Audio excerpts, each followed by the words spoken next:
তো দেখলেন যে সাময়িকভাবে বন্ধ করলেই কি সমস্যার সৃষ্টি হচ্ছে। তো এখানে কাজ করবে বলে কয়েকদিনের জন্য 7 তারিখ থেকে 20 তারিখ বন্ধ করবো বলেছে, কিন্তু লক্ষ্য করে দেখুন এখানে কাজের জন্য বন্ধ তা নয়, এখানে পার্মানেন্ট একটা গেট হচ্ছে।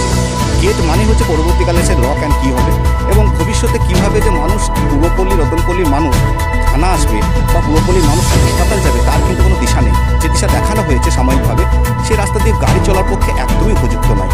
হঠাৎ অসুস্থ হয়ে গেলে একটা অ্যাম্বুলেন্স কোন দিকে যাবে, তার জন্য কার্ড দেখানো, তার জন্য সিকিউরিটি পাস, এই করতে করতে তো রুগী মরে যাবে। আর তাছাড়া এখানে একটা সাধারণ যাতায়াতের রাস্তা হঠাৎ বন্ধ করে দেওয়া হলো, এখানে কি মাননীয় ডিএম সাহেব জানেন? এটা কি কপি দেওয়া হয়েছে? ডিএম সাহেবকে কপি দেওয়া হয়েছে যে এটা বন্ধ করা হলে একটা চলাচলের রাস্তা?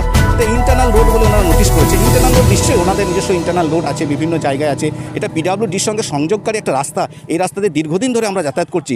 আমরা স্থানীয় বাসিন্দা হিসাবে, প্রাক্তন ছাত্র হিসেবে আমরা যে পরিষেবাগুলো পেতাম সেই পরিষেবাগুলো আমরা ব্যাহত হতো। মানে কারণ হচ্ছে যে আমরা এখানে থানা, হঠাৎ থানা যদি আসতে হয় আমরা কোন রাস্তায় আসবো? সাময়িকভাবে যে রাস্তা খোলা হয়েছে ওটা তো শুধুমাত্র বিশ্বভারতী যাওয়ার জন্য করা হয়েছে, কিন্তু থানা যাওয়ার রাস্তা তো খুঁজে পাচ্ছি না, কারণ মেলার মাঠ তো ধরা হয়ে যাচ্ছে। সেক্ষেত্রে ওদিক থেকে আমরা থানা যাবো কী করে?